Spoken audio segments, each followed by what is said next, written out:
नमस्कार। इस वक्त मैं अपने किचन में हूँ, कुछ खाना वाना बना हुआ है, तो सोचा कि इसी क्रम में जो है आपसे थोड़ी बहुत बातचीत कर ली जाए। अक्सर जो है खाना बनाते बनाते मैं बहुत सारे काम भी कर लेता हूँ। जैसे अभी फ़िलहाल कॉफ़ी का मग है तो कॉफ़ी भी पी रहा हूँ, कुछ और नहीं है, कॉफ़ी ही है। और ये किताब है जो पढ़ता लिखता भी रहता हूँ, साथ में कुछ खाना वाना बनता रहता है, पढ़ाई लिखाई भी होती है। तो आज जो है एक खबर पे चर्चा होगी जो कि देर रात करीब 9 बजे आई है कि कांग्रेस ने अपनी नई प्रत्याशियों की सूची जारी कर दी है। और इस सूची में जो सबसे बड़ी बात है वो ये है कि इस बार जिसका सबसे ज़्यादा इंतज़ार हो रहा था कि कन्हैया कुमार जो कांग्रेस के बड़े नेता हैं, युवाओं के बीच काफ़ी युवाओं के चहेते हैं, युवाओं के बीच काफ़ी पॉपुलर हैं, जहाँ जाते हैं वहाँ पर सेल्फी लेने के लिए युवाओं की भीड़ आ जाती है उनके सामने, मतलब उनकी अपनी एक फ़ैन फॉलोइंग है। तो सवाल उठ रहे थे कि भाई जब कन्हैया कुमार जैसा बड़ा नेता आपके पास है तो आप उसका इस्तेमाल क्यों नहीं कर रहे हैं। तो अब जो है ये खबर आ रही है कि कांग्रेस ने जो अपनी नई सूची का ऐलान किया है, जिसमें नए प्रत्याशियों की लिस्ट जारी की है, उसमें कन्हैया कुमार को टिकट दे दिया गया है। कन्हैया कुमार जो हैं वो दिल्ली से चुनाव लड़ेंगे मनोज तिवारी के खिलाफ।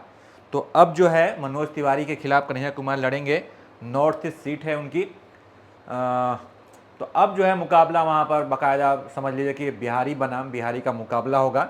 हालांकि नेहा सिंह राठौर का नाम आपने सुना होगा, खूब गाना वाना गाती हैं और इस दिनों कुछ वो लगातार मनोज तिवारी के खिलाफ हमला बोल रही थी, खूब ट्वीट कर रही थी। तो ऐसा लग रहा था कि नेहा सिंह राठौर भी चुनाव लड़ना चाहती हैं और कांग्रेस जो है दिल्ली पश्चिमी से उनको उतार सकती है मनोज तिवारी के खिलाफ। लेकिन अब जो खबर मिल रही है कि कन्हैया कुमार को वहाँ से टिकट मिल गया है, यानी कि नेहा सिंह राठौर का टिकट कट गया है। कन्हैया कुमार अब मनोज तिवारी के खिलाफ चुनाव लड़ेंगे।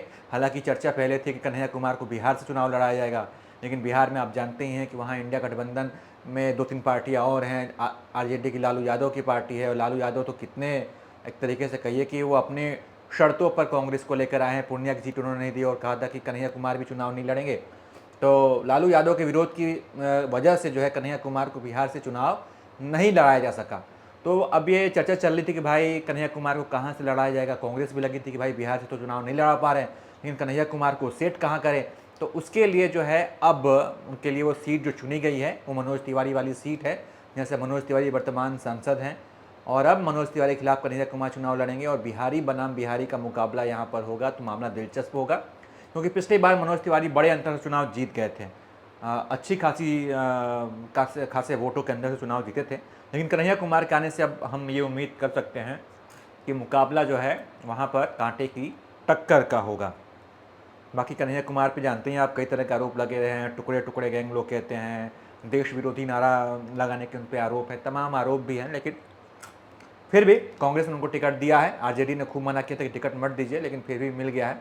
तो अब देखना यह है कि अब कन्हैया कुमार जो है मनोज तिवारी को कितना टक्कर दे पाते हैं। और फाइनली उनको टिकट मिल गया है, तो कांग्रेस ने जिस भरोसे के साथ, जिस उम्मीद के साथ कन्हैया कुमार को चुनाव में उतारा है, तो कन्हैया कुमार क्या उस भरोसे को कायम रख पाते हैं, चुनाव जीत पाते हैं कि नहीं जीत पाते हैं। क्योंकि इससे पहले उसी सीपीआई की टिकट पर बेगूसराय से चुनाव लड़े थे, गिरिराज सिंह के खिलाफ चुनाव लड़े थे और गिरिराज सिंह ने उनको चुनाव हरा दिया था। तो अब ये देखने वाली बात होगी कन्हैया कुमार क्या कुछ नया कमाल दिखा पाते हैं कि नहीं दिखा पाते हैं। बाकी आप जो है सो देखते रहिए हमारा चैनल, ऐसे बातचीत होती रहेगी। चलिए अब खाने का वक्त हो गया है, तो इसको ख़त्म करते हैं। अब खाने पे फोकस करते हैं। शुभ रात्रि।